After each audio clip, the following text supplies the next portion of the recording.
টেনা গরিবের খিচুড়ি রান্না হয়ে গেছে। বড়লোকরা বিরিয়ানি খায়, গরিবরা খিচুড়ি খায়। আমি গরিব, তাই আমি আজকে খিচুড়ি রান্না করেছি।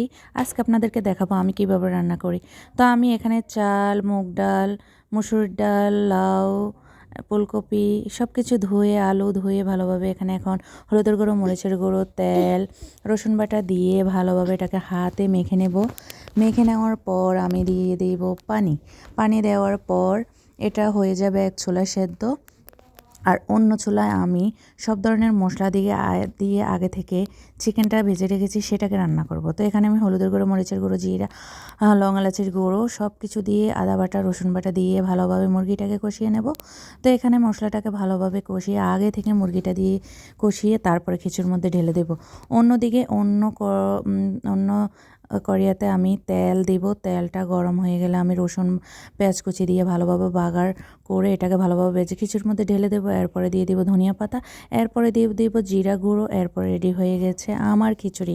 কে কে খাবেন চলে আসেন, দাওয়াত রইল।